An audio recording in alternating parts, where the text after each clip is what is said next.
So we're gonna start with the chapter 3, which is transport layer protocols. Then and our main goals in this layer to understand the main principles behind these transport layer services, such as multiplexing and demultiplexing. And then how do we achieve the reliability at this layer? More specifically, how do we perform the flow control as well as the congestion control? And we will give some detail about the Internet Transport Layer protocols such as UDP and the TCP. So this is the outline of today's lecture. So we'll start with the transport layer services and move on to the multiplexing and demultiplexing. And we will provide the details about the UDP, which is a connectionless protocol, and then move to the principles of the reliable data transfer. And we will give details about the connection-oriented transport protocols, which is TCP in our case. More specifically, we're gonna focus on the segment structure and how do we achieve the reliability in this protocol, and flow control as well as the connection management. Last but not least, so we will complete our lecture with the principles of congestion control and give some example about TCP congestion control. Okay, so let's start with the transport services and protocols. So in this layer, we have two entities. One can be a client, the other can be a server.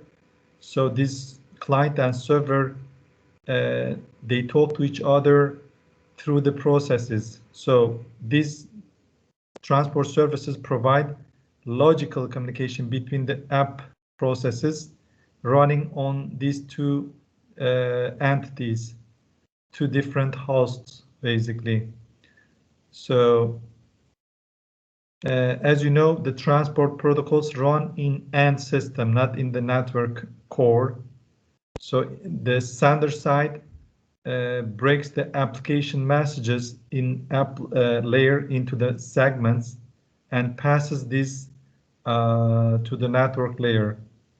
So in the receiver side, we reassemble, put together these segments into the messages and then passes to the application layer at the receiver side. So there are many multiple popular transport protocols. The most popular ones are TCP and UDP, which we're going to learn today. So in summary, this transport layer provide a logical communication between application process that run on different hosts. So we'll show you. Let's compare the transport versus the network layer.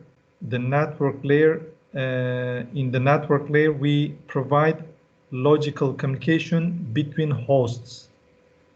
On the other hand, in the transport layer, we provide logical communication between processes. So let's give an example for this comparison. Assume that we have two houses and 12 kids. One of houses belong to Anne, the other is belong to the Bill. So in each house we have 12 kids. And 12 kids in Anne's house is trying to send letters to 12 kids in Bill's house. How do we achieve this in real life? So the kids write down letter, and after that they put into the envelope and hand over to their mother, in this case Anne. So the mother Anne goes and put this envelope into the mailbox at outside of the house. So the post officer come and pick up this envelope from the mailbox and then deliver to the Bill's house mailbox. The father Bill pick up the envelopes from his mailbox and deliver to the respective kids. So this is how we achieve, mail shipment. In the network, this looks very similar to this example. So in this case, the house is equal to host and the kids equal to the process. Process they run on host and kids they live in house. The ladders in envelopes is equal to the application messages. And the transport protocol in this case is the mother N and the father Bill, who demarks to the in-house children. And the network layer protocol in this case is equal to postal service. So in summary, in the network layer, we provide a logical communication between houses, whereas in the transport layer, we provide a logical communication between the kids in their house. So this example shows the difference between the network layer and the transport layer. To sum up, so in the network layer, the logical communication between hosts happen, whereas in the transport layer, logical communication between process happen, as you see from this illustration. So you see logical end-to-end communication between transport in the client and the transport in the server side. Okay, so let's provide more details about the Internet Transport Layer protocols. They are reliable in-order delivery, which is achieved by TCP. They can provide congestion control, flow control, and connection setup. But there are other protocols such as UDP, which is unreliable, and it provides unordered delivery of the packets. So the UDP works based on best effort strategy. So we're gonna provide details later on. What's the best effort strategy? You just, as soon as you receive the packets and you throw to the network, so each packet can go from different paths to destination. This is called best effort strategy. Layer, the following services are not available. We don't provide any delay guarantee and bandwidth guarantee. So we cannot tell you, I'm going to provide you that much delay and that much bandwidth. This is not possible in these protocols. Okay, so after this introduction, let's focus on the multiplexing and demultiplexing in the transport layer. So assume that we have 2 client and 1 server, and in one of the client, the P3 process is running. On the other client is P4 process is running at the application layer. In the server side, we have P1 and P2 application that are running. So multiplexing at standard, in this case, let's assume the server is the standard. So it's handle data from multiple sockets and add transport header. So when the server is trying to send the data to multiple socket, so the multiplexing comes to the picture and handle this data from multiple socket to multiple socket as well. So they add a transport header, which is going to be used later on when we reassemble these segments into the messages. So at the receiver side, as we mentioned, we use the header information to deliver the received segments to the correct socket. So the header information is very important so that we can deliver the the right information to the right socket. So let's look at this TCP/UDP segment format and how the demultiplexing works at the receiver side. First of all, host receives the IP datagrams, and as you know, each datagram has source IP address as well as destination IP address.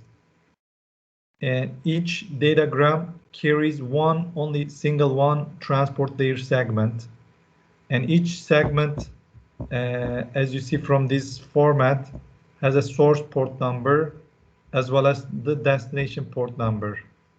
So as a result, the host uses IP addresses as well as the port numbers to deliver the segment to the appropriate sockets.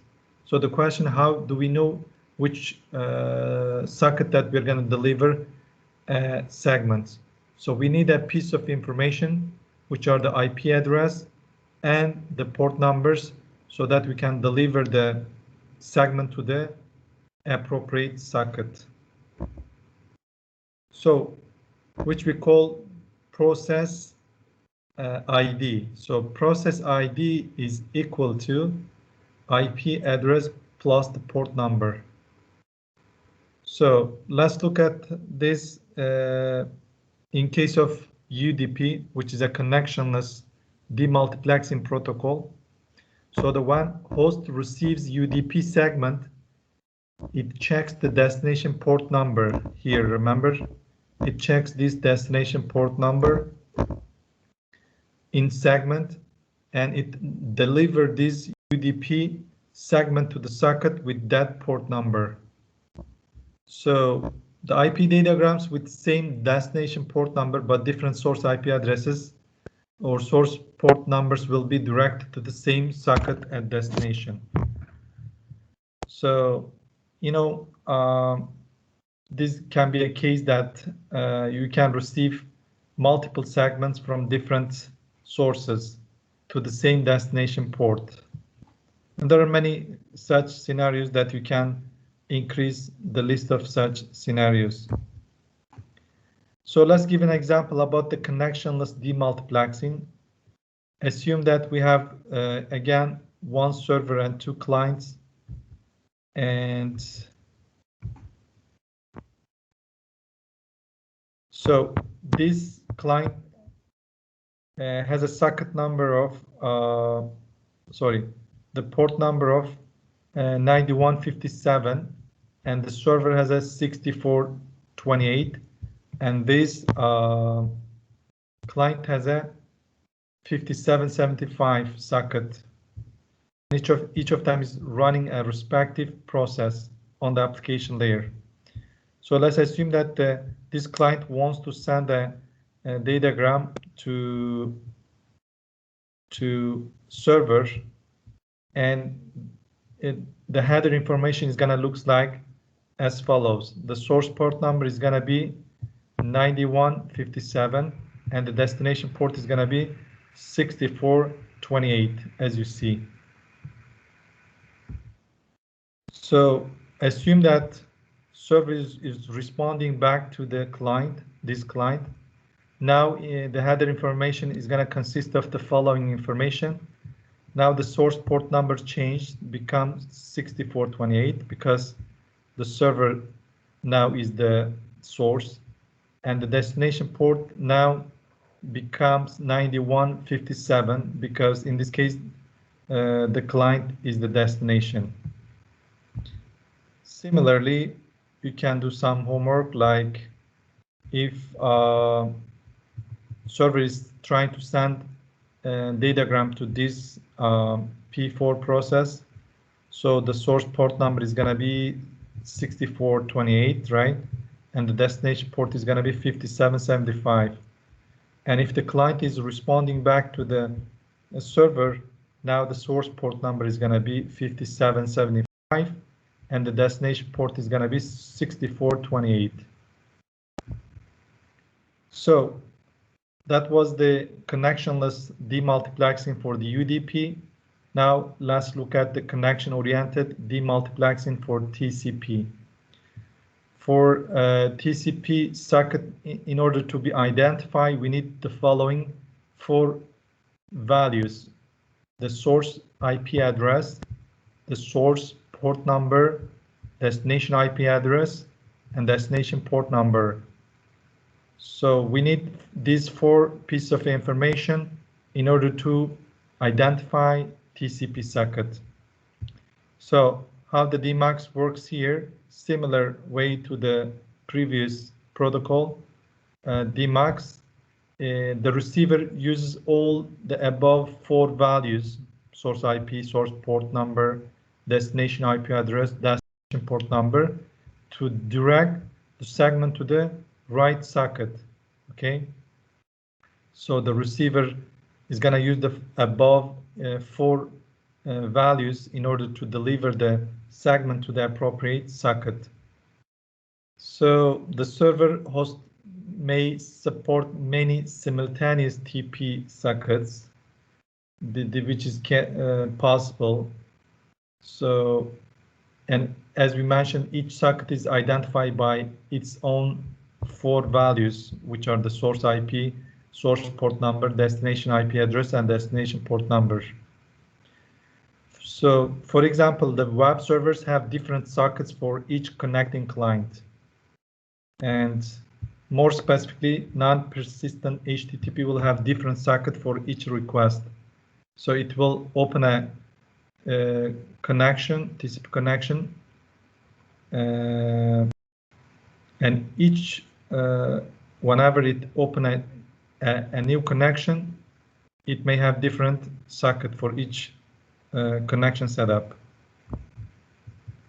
Let's give an example for connection-oriented demultiplexing for the case of TCP. Assume that we have a host A, server B, and host C. So their IP address is B, IP address A, IP address C. So if you want to perform a connection-oriented demultiplexing,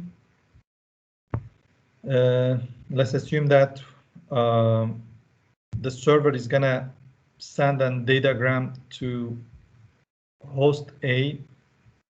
So we need 4 values, remember guys? So the source IP address is going to be B, and the port number, let's assume to be 80, and the destination IP is going to be A, and destination port number is going to be 9157. In reverse operation, where client is responding back to the server, so we also need 4 values, which are the source IP address. In this case, it's going to be IP address A, and the port number is going to be 9157, and destination IP address is going to be B, and port number is going to be 80. Similarly, let's look at the connection between host C and the server.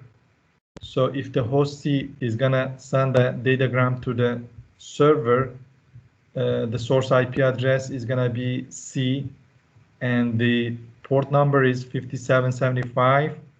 Destination IP is B, and port number is 80. So in the reverse operation, where the server responds back to the host C, the source IP is going to be C, and sorry, is that responding? Sorry. So a host can initiate simultaneous multiple connection to the server. So in this case, the source IP address is going to be C, and the port number is 9157, different port number, but the destination IP is same, which is destination IP is B, and the port number is 80. So this means that a client can initiate multiple connection between server, and in this case they can utilize different port numbers.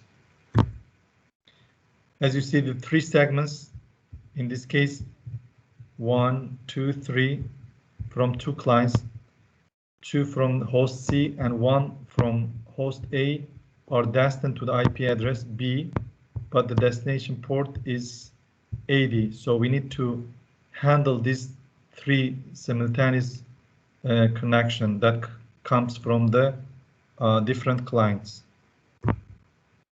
And we can use thread, which is kind of sub-process. So this how the multiplexing and demultiplexing at the transport layer using the connectionless and connection-oriented demultiplexing. Now let's provide some example in terms of UDP when we consider the connectionless transport protocol. So UDP stands for User Datagram Protocol and is a standard. The standard number is RFC 768. So as we mentioned before, this is one of the bare bones Internet Transport Protocol. So it works based on best effort strategy. So as I mentioned before, what's the best effort? As soon as I receive the datagram or packet, so I threw this to the network using the routing algorithm. So each packet goes from different paths, and some of them may lost, some of them may be delivered out of order to the application layer. So this is called best effort. There's no any guarantee, okay? It's try its best in order to deliver your packets to the destination. That's what we call best effort service.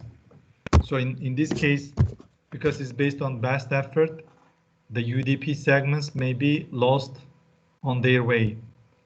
And we can receive out of order. For instance, I label these packets or segments in this case 1, 2, 3, 4, 5, 6, 7, 8 because they take a different paths. So the number 8 can reach to destination first, for instance, and then number 3 packet or segments, or number 5. So the algorithm can deliver the segments out of order at the receiver side. So we call it connectionless. Why we call it connectionless? Because there is no handshaking, there's no connection setup between the UDP sender and receiver. As you see, we have the source IP, source destination,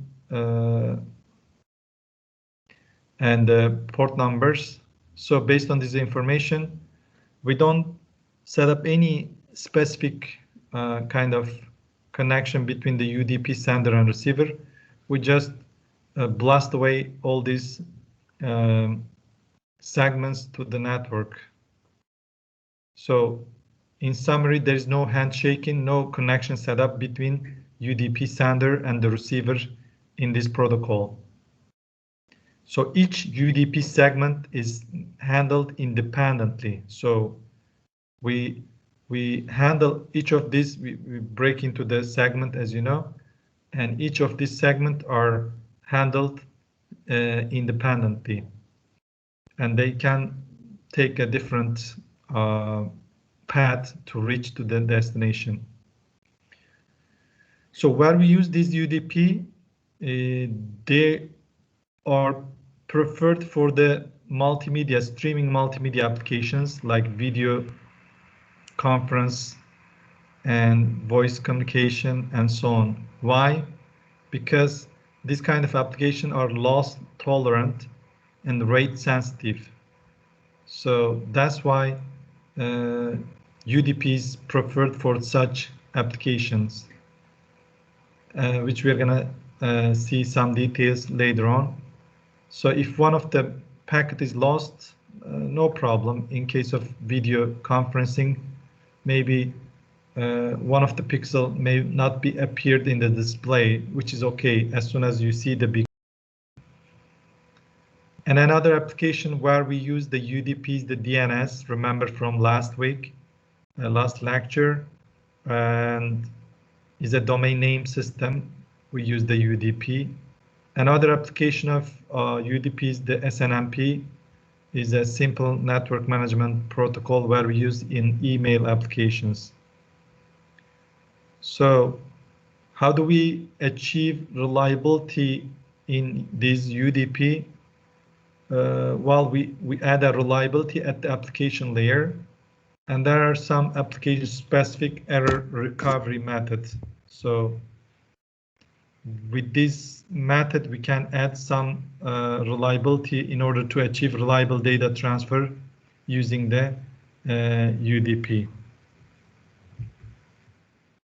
Let's look at the UDP segment format. 32 bits, so, and we have the source port number and destination port number in order to identify the socket, the port.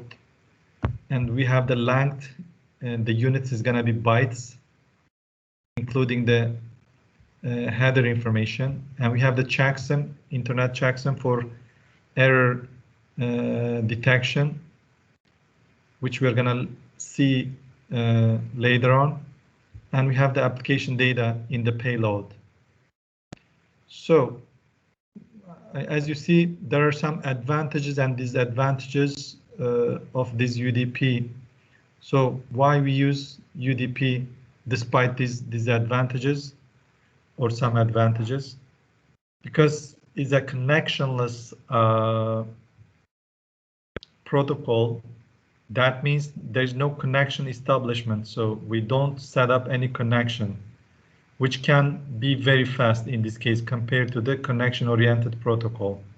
Because when you start add a phase of connection setup, then you introduce some additional delay.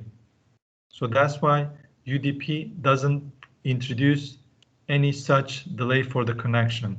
That's why it's faster than the rival protocols. It's simple. Why we prefer UDP? Because it's simple.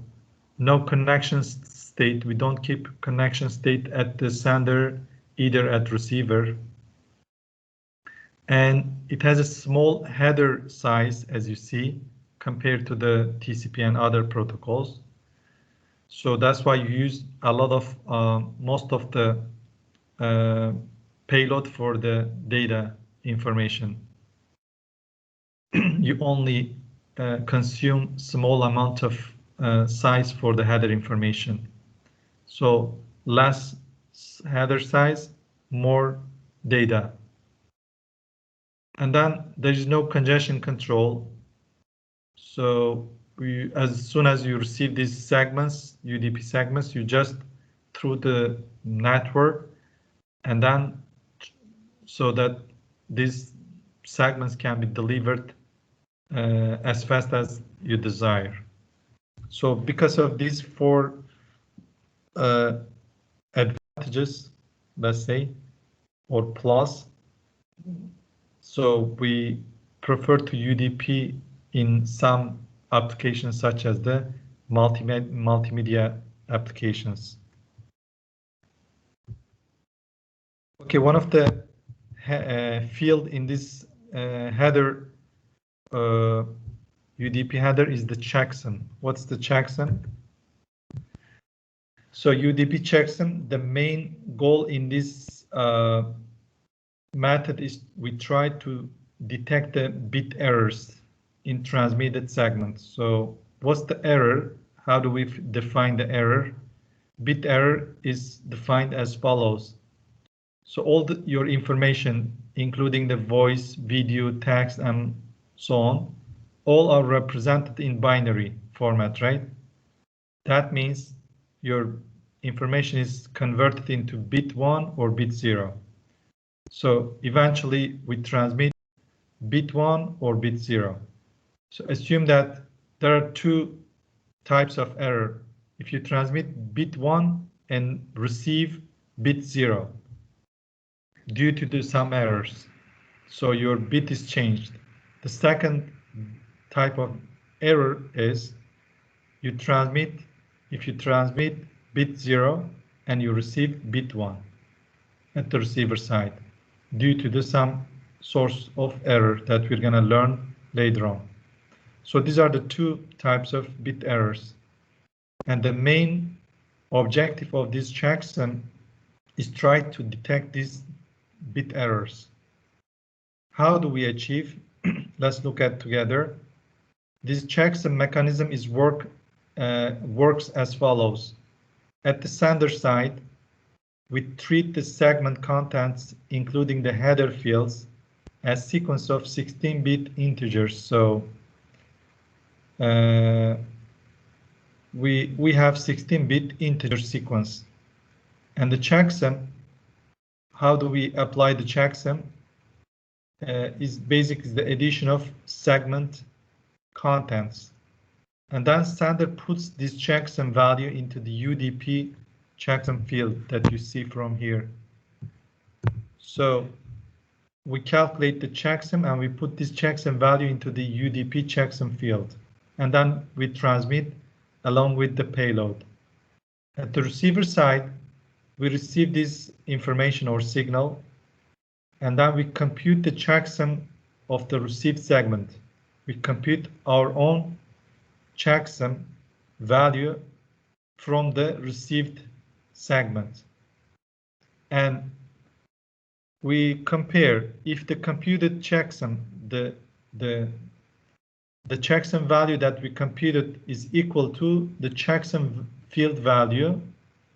If yes, if they are equal, then there is no error detected. If these two values are different, then the error is detected.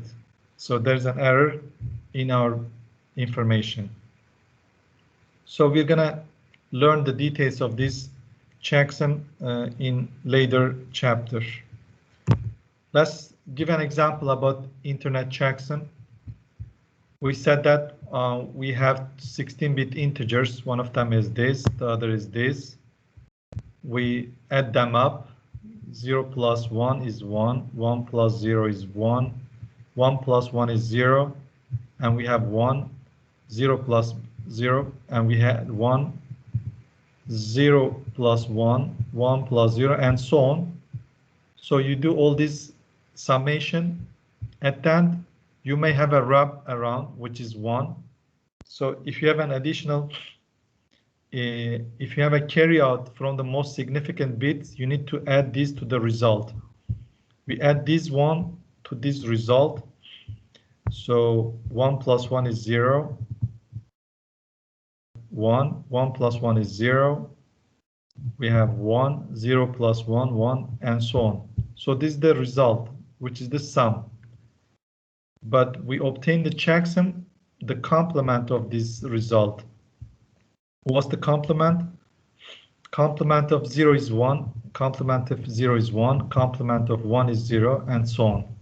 This is the checksum value that we obtain, the last line, and we put this computed checksum value into the UDP checksum field, and then we transmit along with the data. Okay, so let's look at the, after learning the UDP protocol, let's move on to the principles of reliable data transfer. How do we achieve reliability and what are the different scenarios that we're going to learn? Principles of reliable data transfer. So this is reliable data transfer is important, and we perform such reliability at the application, transport, as well as link layers. What's the reliable data transfer? Actually, is transmitting or sending your information or data through a reliable channel, which is below, let's say, application layer, because your data is generated at application layer. But in reality, in practice, the channel is not reliable. so which we call unreliable channel when it comes to the practice. So the characteristic of this unreliable channel is going to determine the complexity of the reliable data transfer protocol. If depends on your channel reliability. If it's very harsh channel, then you need very complex reliable data transfer protocol to send and receive this data. If your channel is kind of perfect, it doesn't introduce any kind of errors or packet loss, then you can use a low complex reliable data transfer protocol. So the complexity on your sender and receiver side protocols, it depends which kind of channel that you are gonna transmit your data over. So in this case, we have we're gonna see some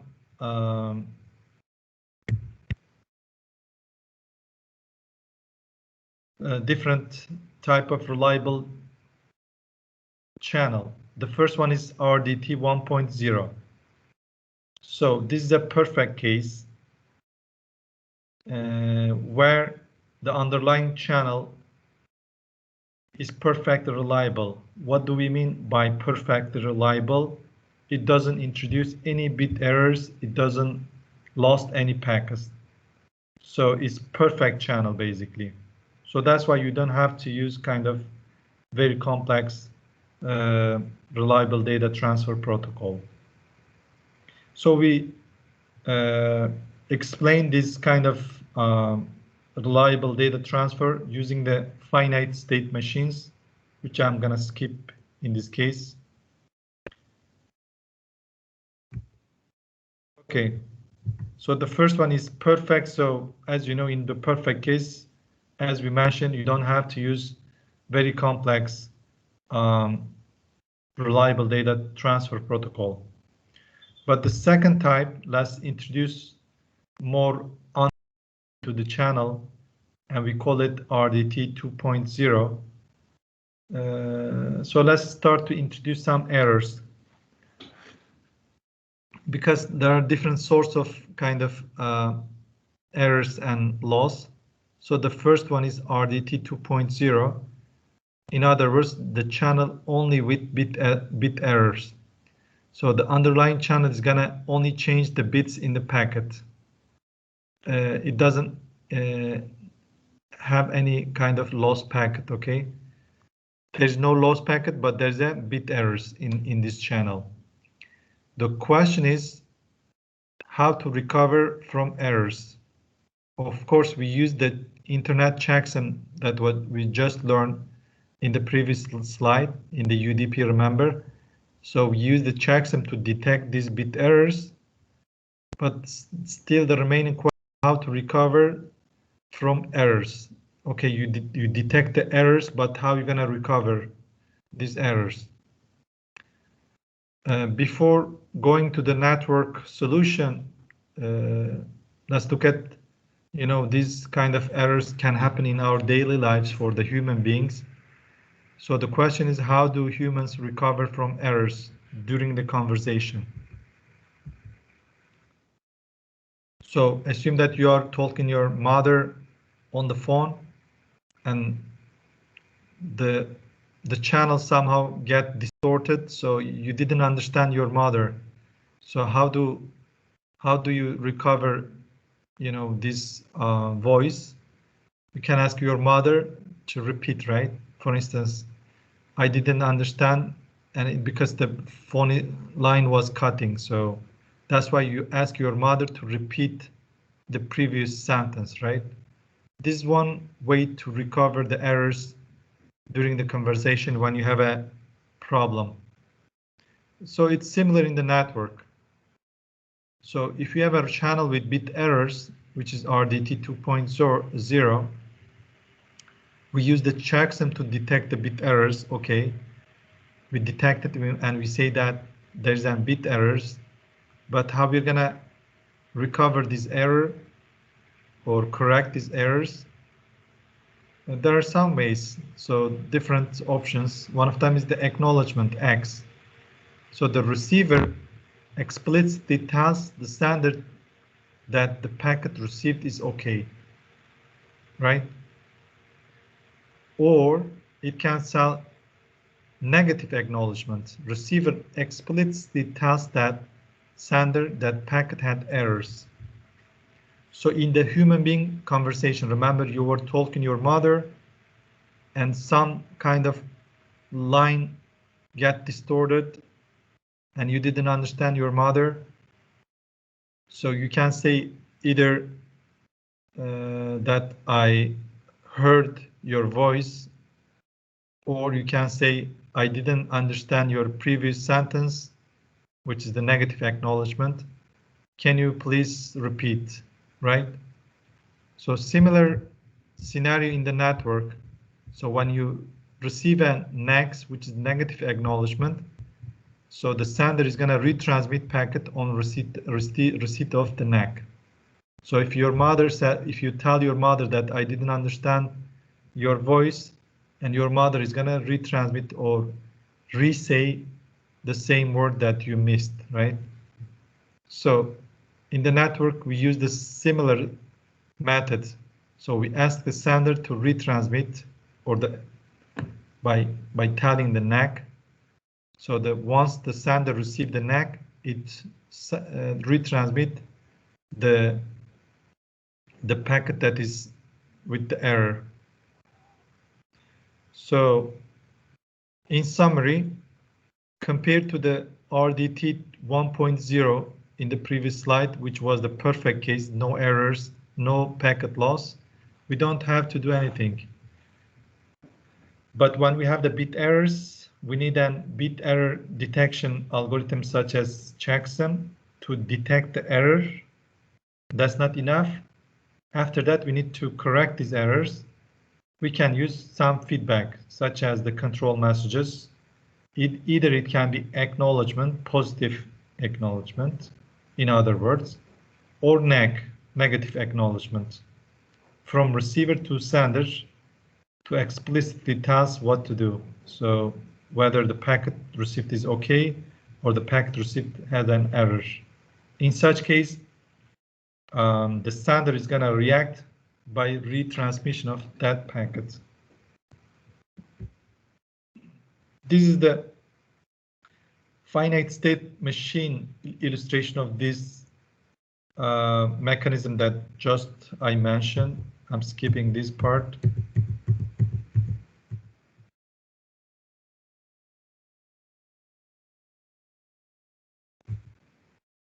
But still, the RDT 2.0 channel with bit errors has some fatal flaw. For instance, what happens if ACK and NAC corrupted on the way? So remember, the receiver was either sending ACK as a positive or NAC negative acknowledgement. But when the receiver sent ACK and if this ACK NAC is corrupted, so it doesn't reach to the sender. In such case, the sender doesn't know what happened at the receiver, whether the packet sent is received okay or received with errors, right? It can, because it didn't receive any feedback, so it cannot just retransmit. One way is can retransmit, and in such case we will have some duplication problem. What's the duplication problem? So you send the same information twice. How do we manage such duplicate packets? So first of all, when this duplication happen, sender retransmit current packet if the ACK/NAC is corrupted. So under what condition the duplication can happen? If the ACK/NAC is corrupted, so the sender retransmit the current packet, the last packet. So, and how we're gonna, now we are gonna have a two packet with the same information. And then how you're gonna differentiate these two packets, or these two packets have the same information. In order to solve this problem, sender adds sequence number to each packet. So each packet has a sequence number. So sender adds sequence number to each packet. Now the receiver, by looking at this sequence number, it can decide whether this is a duplicate or not, whether this is the same information, these two packet has the same information or not. So if receiver detect that these are duplicate packets, then it's going to discard these duplicate packets. So in such case, we use one of the basic protocol, which is stop and wait protocol. So how does it work? Sender sends just one packet and then waits for the receiver response. This is called stop and wait protocol. Stop and wait. Just send one packet, stop, and then waits for the receiver response. These are the FSM state machine for the things that I mentioned. Okay, these are some the things that I also mentioned. Okay, there's some more detailed protocol. There are many protocols actually. One of them is the NAC-free protocol. So it has same functionality as RDT 2.1 that I just mentioned, using X only. So instead of, what's the difference? In the previous case, we were using the NAC for the negative acknowledgement and ACK for the positive acknowledgement, if you remember. Now, a slight change by removing the NAC. So we don't use NAC anymore. Instead of NAC, receiver sends ACK for the last packet received OK. And receiver must explicitly is going to add the sequence number of packet being ACKed. So instead of sending NAC, we're going to send more ACKs. So duplicate ACK at sender results in the same action as ACK. So in this protocol, basically, we are going to send two ACKs back to back instead of one NAC. So that's the only difference. So once the sender see double duplicate ACK, it's going to understand this is a negative acknowledgement. So two duplicate ACK is equal to negative acknowledgement in this case. That's the difference. So the last type of the channel in terms of reliability is the RDT 3.0. This is the worst case scenario where we have both bit errors as well as the packet loss. So this channel introduces bit errors and the packet loss. In the previous, it was just introducing in the RDT 2.0. We have just bit errors. There is no packet loss problem. So all the packets are delivered. You know, packets you can think of kind of is a package. With inside, we need to open so that we can see the information. We can see the bits basically. You can deliver the packet, but the bits within the packet can be corrupted. So which is the case of RDT 2.0. It can happen in our daily life. So you can order from a package from a website, and the cargo company can deliver to you, and the package can be fine, but when you open so that you can take out your product, your order, and this order may be, broken, right? Similar problem here. So we deliver the packet, there's no packet loss, but when you open the packet so that you can extract the bits can be corrupted. So this is the last and but worst case scenario where the bit errors as well as the packet loss can happen. So new assumption, underlying channel can lose packets. So for the bit errors, we use the checksum, right? And sequence number and X retransmission. These can be helpful, but not enough for the packet loss. So what we are going to do to address the packet loss issue, sender is going to wait reasonable amount of time for egg, so which we call timeout, right? So it's going to wait for the reasonable amount of time, which we call timeout, for egg. If no egg received within this timeout, we retransmit. So another possible scenario could be if the packet or egg just delayed but not lost. And then in such case, we will have the retransmission twice, which is going to introduce the duplication problem. But sequence number is going to handle this problem, if you recall. So that's why the receiver must specify the sequence number of packet that being acknowledged. And it requires some countdown timer. So we need to hold some timer at the sender side. So in summary, for the bit errors, okay, we use the checksum, sequence number, X, and retransmission. But for the packet loss, one of the popular method to address the packet loss or packet loss recovery is to use the timeout mechanism. So in the timeout, if no acknowledgement received within this time, we retransmit. Okay, let's summarize some of the possible scenarios that we came across in practice. One of them is no loss, which is the perfect case.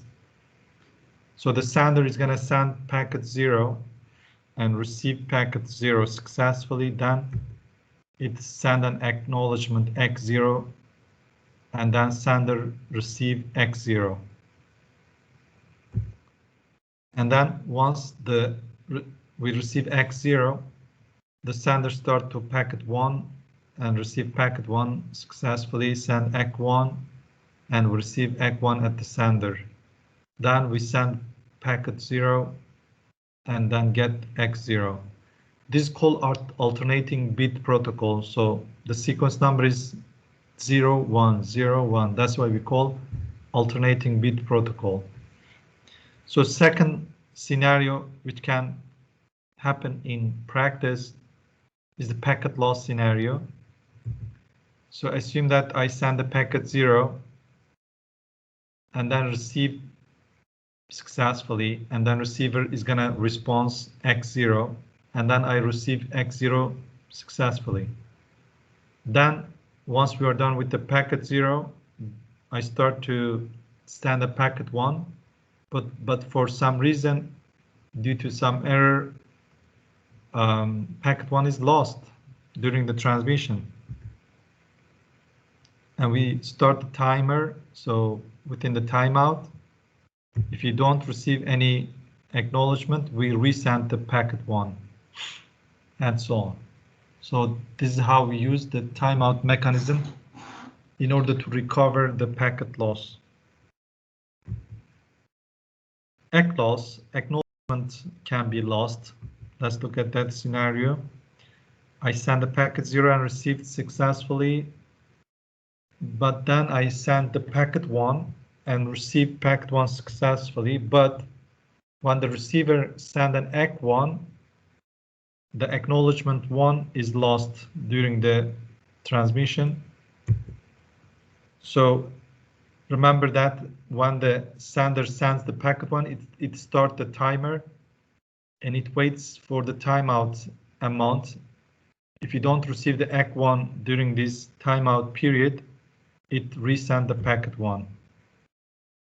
But in such case, we have the duplicate packet 1. Remember, one of them is we received the first same packet at this stage, and the second one because of the retransmission. How do we detect the duplicate? Because of the sequence number, the receiver can decide these two packets are duplicate and it discards one of them. So another problem in practice that you may encounter is the premature timeout and delayed ACK. Delayed acknowledgement. So this timeout period is very important, the amount of timeout. So if you select to be too short, it's a problem. If it's too long, it's another problem. So you need to optimize this timeout amount, okay? So let's look at this scenario. If this is premature timeout or delayed ACK, packet 0 is sent and successfully, and we got the X0 successfully. Then we start to send the packet 1 and receive packet 1. But when the receiver sends an ACK1, because of it is delayed or the timeout is too short, then it's gonna resend the packet 1 before waiting the ACK1. And in such case, we're gonna have the duplication of the packet 1 again. One from here and one from the retransmission. So again, we use the sequence number in order to detect this duplication. And then because of this, we may have duplication of packet 0 as well. Okay, these are the three main reliable channel type: RDT 1.0, 2.0, and 3.0. And the 3.0 is more practical, more realistic one. So let's look at the performance of this reliable data transfer channel 3.0. Okay, this RDT 3.0 is correct, but the performance, it degrades. It can get worse. Let's look at the performance. Let's try to measure the performance. For example, assume that we have 1 gigabit per second link and 15 millisecond propagation delay and 8,000 bit packet. So each packet consists of 8,000 bits. What's the transmission delay? Remember from the previous lectures, is L over R, which is the bits in a packet over the data rate of the link. So 8,000 bits over 1 gigabit per second is equal to 8 microseconds. So it takes 8 microseconds to transmit one packet over this 1 gigabit per second link. So let's look at the utilization of this link. Sender utilization, fraction of time sender busy sending. So what percentage that we utilize this link is L over R over the time. So because it takes one round trip time and plus the transmission delay. So it's equal to 0.00027, is almost 0.027%, even is much less than 1%. So that means we are using this 1 gigabit per second link only less than 1%. So more than 99% this link is not utilized. So which is you are wasting. So as you see, the network protocol limits use of physical resources. So even in the backbone, you have a very high-speed internet outside. If your protocol limits your use of these physical resources, then you are underutilizing these resources. That's why we need to come up with the more efficient protocols. So the one so far that we considered was, remember, it was stop and wait operation. And the utilization of this protocol is, as C, is much less than 1% even. So how do we calculate this? Let's go over it together. And then we have the sender and receiver here. First packet bit transmitted at t equal to 0. And remember, it was 8,000 bits per packet. So it takes about L over R times, which is equal to transmission delay, to transmit this packet. And this is the time where the first packet bit arrives. And this is the time the last packet bit arrives. And then at that moment, the receiver sends acknowledgement. And this the acknowledgement arrives, and we start to send the next packet. The time from here to here is called RTT, round trip time. Is the time that one packet is transmitted and acknowledgement is received. This is the time which we call RTT. So when we calculate the utilization, this is the transmission delay over the total time, which is the round trip time plus the transmission delay. And as you see, the utilization is much less than 1%, which is 0.00027. So that means, this is a kind of pipe, pipe. We are using only this blue portion of this pipe as we are pumping the water. So we are only using that much water to pump. In our case, we are transmitting that much bits, and these white areas are completely wasted. So how can we improve the efficiency of this protocol? One way is called pipelining.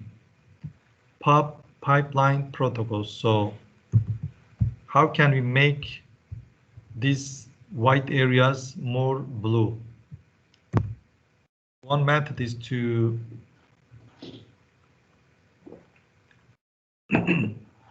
use the pipelining. So let's compare before the comparing the stop and wait protocol and pipeline protocol, let's define the pipelining. So the sender allows multiple in-flight but yet to be acknowledged packets. In the stop and wait, we just send one packet and wait for the response. But here we send multiple packets and then wait for their acknowledgements. So that's the difference. This is called pipelining. So you're putting actually multiple packets in the pipe, in the bandwidth, and then wait for their acknowledgement. So this is more efficient compared to the stop and wait protocol.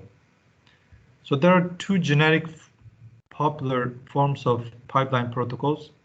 One of them is the go back N, the other one is the selective repeat pipeline protocols. Before describing this go back and selective repeat, let's look at the utilization of the pipelining protocol compared to the stop and wait. Remember, in the stop and wait, we just have one blue packet, one blue area, which represents one packet to be transmitted. But here, we transmit 1, 2, 3 packets instead of one packet back to back. So one packet arrives, the second packet arrives, and the third packet arrives, and then we send an acknowledgement.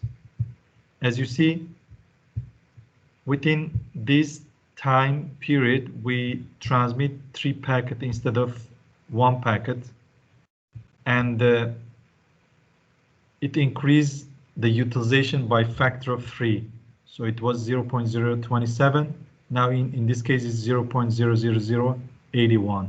So we increase the efficiency, or in other words, the utilization by 3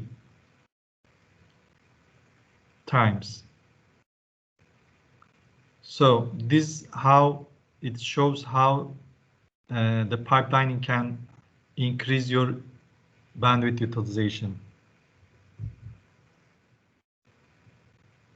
Okay, so go back and selective repeat. Let's define these two protocols. So in go back and, the sender is allowed to have up to n unacknowledged packets in the pipeline.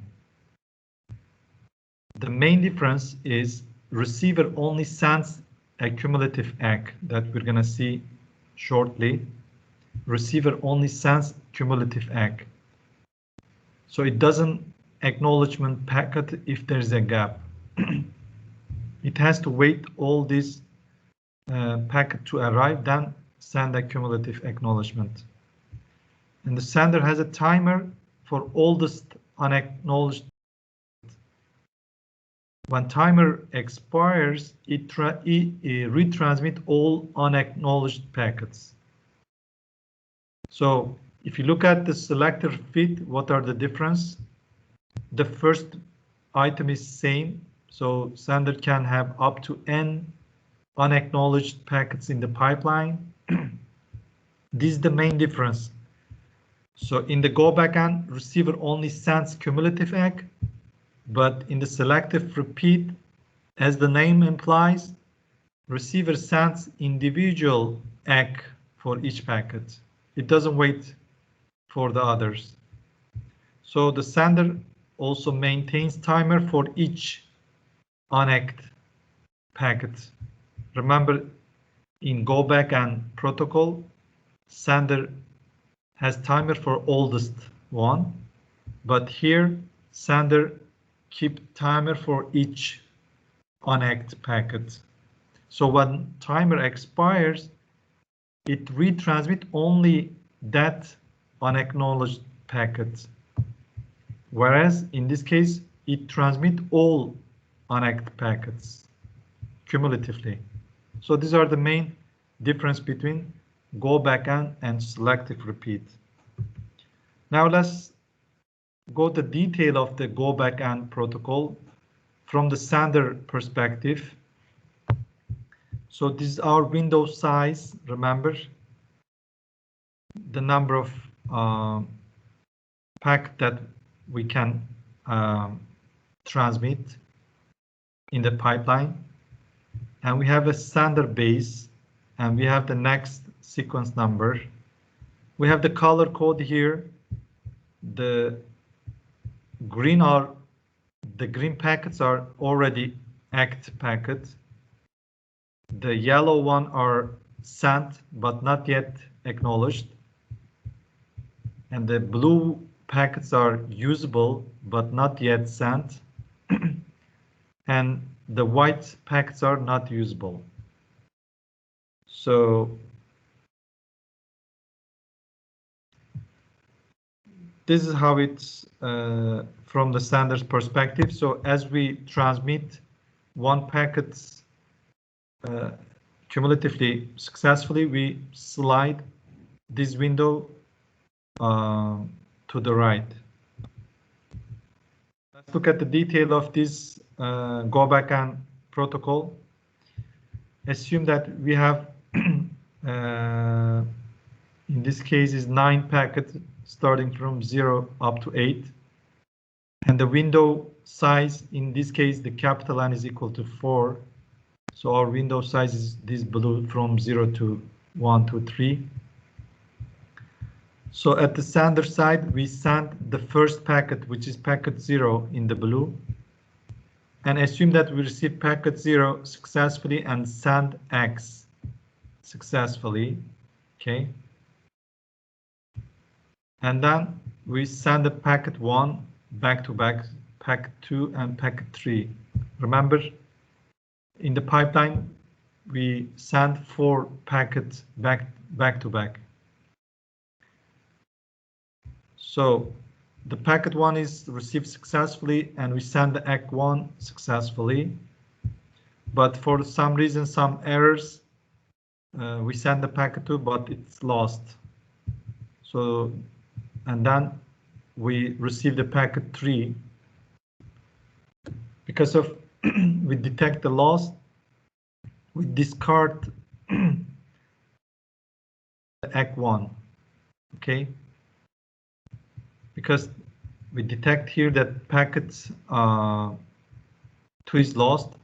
So the last ACK1 was ACK1, we resend the ACK1 in order to retransmit the packet 2.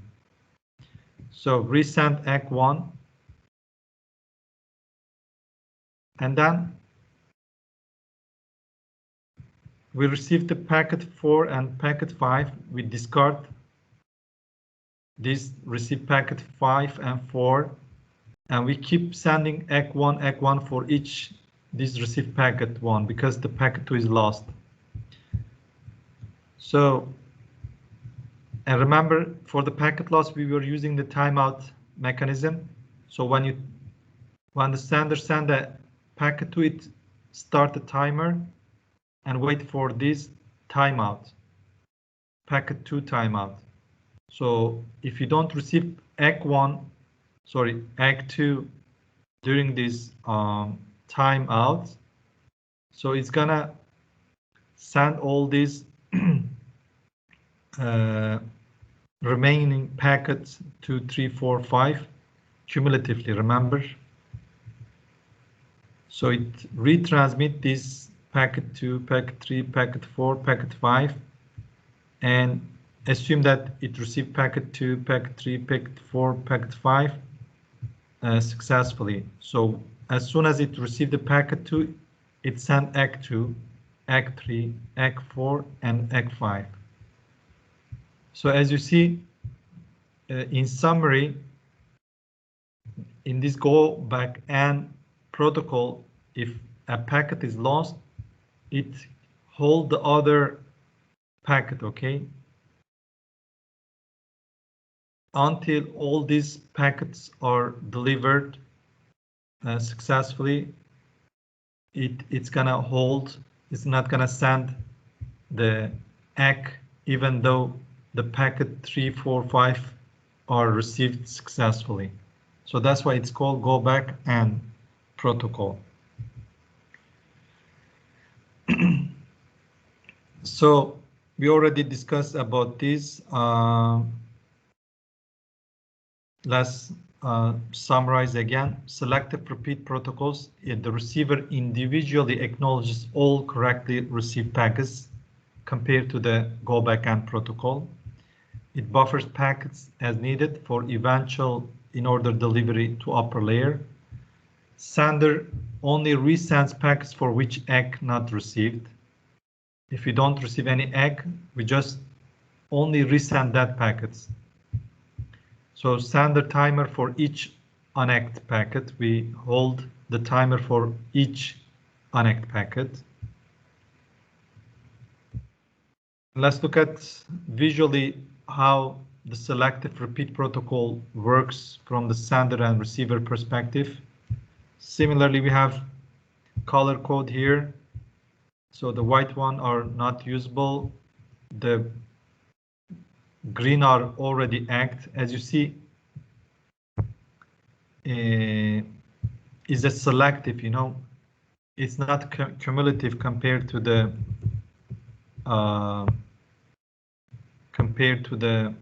go back and sender. So it selectively can send an individual ACK for the packet that is received successfully, as you can see from here. And the yellow one are sent, not yet acknowledged, and blue one are the usable but not yet sent. And this is the base, this is the next sequence, and let's call this the receive based. So the color code here is red one is out of order, but buffered and already acknowledged, and gray one are expected but not yet received. Blue one are acceptable within window. As you see, so it receives the packets out of order, which is okay, but they're already acknowledged.